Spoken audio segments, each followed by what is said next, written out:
بسم اللہ الرحمن الرحیم الذين ينفقون أموالهم بالليل والنهار سرا وعلانية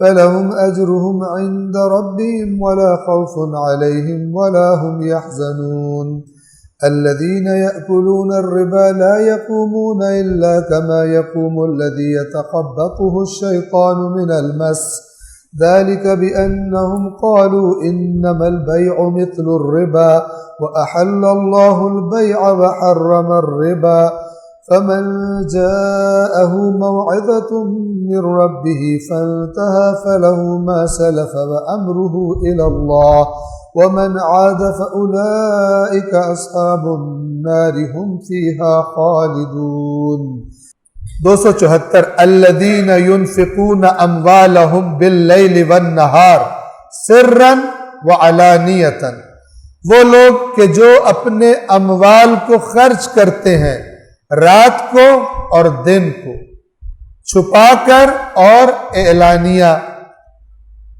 تو اگر ذہن میں سوال آئے کہ رات کو اور دن کو اور چھپا کر اور اعلانیہ، تو میں پہلے جواب دے بھی چکا ہوں، دوبارہ اس کا عرض کرتا ہوں کہ رات علامت ہے مثلا چھپ کر، یا بعض چیزیں ایسی ہوتی ہیں کہ ضرورت ہی رات کو ہوتی ہے، بعض چیزوں کی دن میں ضرورت ہوتی ہے، اور اسی طرح بعض میں خدا کیا راضی ہوتا ہے کہ چھپا کے کیا جائے، اور بعض میں خدا راضی ہوتا ہے کہ اعلانیہ کیا جائے تاکہ اور لوگ بھی مثلا بیچ میں شامل ہو جائیں. اور یہ جس نے جزا دینی ہے وہ ہمارے دلوں کے اندر علیم بذات الصدور، اسے پتہ ہے کہ رات کو کیوں انفاق ہو رہا ہے اور دن کو کیوں ہو رہا ہے، اور چھپایا کیوں جا رہا ہے اور ظاہر کیوں کیا جا رہا ہے. جس کے دل میں یہ ہے کہ مثلا میرا لوگوں میں بڑے کوئی، وہ بھی خدا جانتا ہے، اور جو اگرچہ کر رہا ہے اعلانی ہے لیکن کسی اور مصلحت سے، اس کو ساری دنیا کہ یہ ریاکاری کر رہا ہے، اللہ کے ہاں اس کا اجر محفوظ ہے. شرط کیا ہے؟ فی سبیل اللہ، اللہ کے راستے میں، خدا کی خاطر. جو لوگ اپنا مال راتوں میں، رات کو اور دن کو پوشیدہ اور اعلانیہ خرچ کرتے ہیں فَلَهُمْ أَجْرُهُمْ عِنْدَ رَبِّهِمْ، تو ان کا اجر ان کے رب کے پاس ان کے لیے ہے. وَلَا خَوْفٌ عَلَيْهِمْ وَلَا هُمْ يَحْزَنُونَ، اور نہ انہیں کوئی خوف ہوگا اور نہ انہیں کوئی غم ہوگا. یہ اطمینان کی کیفیت کا بیان ہے، ایسا اطمینان کہ جس میں نہ کوئی یہ خطرہ ہو کہ پتہ نہیں آئندہ کیا ہوگا. ٹھیک ہے نا؟ بعض اوقات ہمارا آج ہم بڑے خوش ہوتے ہیں تو لوگ کہتے ہیں مبارک ہو اللہ نے آپ کو خوشی دی ہے، تو آپ کیا کہتے ہیں؟ دعا کرو باقی رہے، پتہ نہیں کل کس نے دیکھا ہے، کل یہ خوشی رہے یا نہ رہے. لیکن جو خدا فرما رہا ہے کیا؟ کوئی خوف نہیں ہوگا کہ کوئی بیماری آ جائے گی، کوئی چھین لے گا یہ نعمت ختم ہو جائے گی، یہ فلان ہو جائے گا. لا خوف، کسی قسم کا کوئی خوف نہیں ہوگا. گزشتہ پر بعض دفعہ انسان آج خوش ہے لیکن کل کو یاد کرتا ہے تو دکھی ہو جاتا ہے. مثلا کوئی عزیز تھا جو اس سے جدا ہو گیا تو کہتا ہے کاش یار وہ بھی خوش ہے، جیسے اس کا خیال آتا ہے غمگین ہو جاتا ہے. وَلَا هُمْ يَحْزَنُونَ، نہ کوئی آئندہ کا خوف ہوگا، ایسا اطمینان ہوگا، نہ کوئی پچھلی بات یاد کر کے ان کو کوئی غم کی کیفیت ان پر طاری ہوگی. یعنی مکمل اطمینان اللہ تبارک و تعالی ان کو عطا فرمائے. صلوات پڑھیں محمد وآلہ محمد.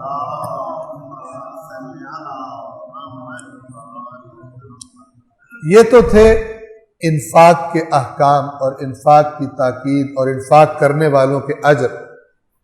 یہاں سے رخ بدلتا ہے ایک دوسرے طبقے کی طرف کہ جو بڑا خبیث طبقہ تھا اس معاشرے میں، اور وہ تھے سود خور، ربا کا کاروبار کرنے والے. لوگوں کو قرض دیتے تھے بھاری سود پر، چاہے بندہ مجبور ہے وہ دے دیتے تھے، اور جس نے ایک دفعہ سود لے لیا پھر باقی دنوں میں وہ سود ہی بھرتا رہتا. کئی دفعہ یہ خود میرے ساتھ ہو چکا کہ کسی بندے کا پتہ چلا، مثلاً خاتون ہے، اس کے بچے ہیں چھوٹے چھوٹے، شوہر اس کا فوت ہو گیا، ٹھیک ہے، اور اس نے سود پر پیسے لیے، ٹھیک ہے، میں ایک آپ کو مثال دے رہا ہوں۔ اس نے مجھے بتایا کہ میں نے 40,000 روپیہ سود لیا تھا چند سال پہلے، اور میں 1 لاکھ سے اوپر ادا کر چکی ہوں، وہ 40,000 وہیں کھڑا ہوا۔ یہ ہوتا ہے سود۔ اب اس کے پاس کوئی کاروبار بھی نہیں ہے، کچھ بھی نہیں ہے، گھروں میں برتن صاف کری فلان ہے، اور وہ سودیہ جو خبیث ہے وہ بیٹھ کے آرام سے آ رہا۔ تو یہ کیا ہوتا ہے؟ یہ مجبوریوں سے لوگوں کی فائدہ اٹھانا اور پھر ان سے پیسے وصول کرنا، یہ اس معاشرے میں بالخصوص یہ یہودیوں کا کام تھا، یہودیوں کا کام تھا۔ اور جب یہ آیات اتری تو یہودی اور دشمن ہو گئے رسول اللہ، تو یہ تو ہماری جیبوں پہ ہاتھ ڈال رہا ہے، ہماری اکانومی کی جڑ کاٹنا چاہتا ہے، لہذا اور زیادہ دشمن ہو گئے۔ پہلے بھی بنے ہوئے تھے، وہ سورہ بقرہ ہی چل رہی ہے، آپ نے پیچھے دیکھ لیا یہودیوں کی کیا حالت تھی۔ اب انہوں نے کہا باقی تو چلو باقی باتیں رہ گئی، اب ہم بھوکے مرے اس کی وجہ سے۔ ہماری جو اکانومی کی بنیاد ہے، ہمارا اصلی کاروبار ہے، اور آپ توجہ کریں کہ جو بڑے بڑے سودیے تھے ان کو علماء نے بھی سود کھانے کی گویا کہ کوئی طویل کر کے دی ہوئی تھی کہ وہ معاشرے کو اپنے کنٹرول میں رکھنے کے لیے سود کے ذریعے سے وہ آگے چل رہے تھے اور کھا پی رہے تھے۔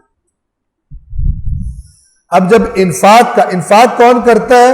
وہ ظاہر ہے مال کی محبت پہ غالب آتا ہے، وہ دے رہا ہوتا ہے خدا کے راستے میں۔ اور جو سود خور ہے یہ تو بہت بدتر ہے اس سے بھی کہ جو انفاق نہیں کرتا، وہ بھی برا ہے قرآن کی نظروں میں، لیکن وہ کسی کا تو نہیں کھا رہا، یہ تو کیا کرتا ہے، تھوڑا سا دانہ پھینکتا ہے شکار پھنسانے کے لیے، اور اس کے بعد پھر اس کا خون تک بھی چوس جاتا ہے۔ صدق اللہ العلی العظیم۔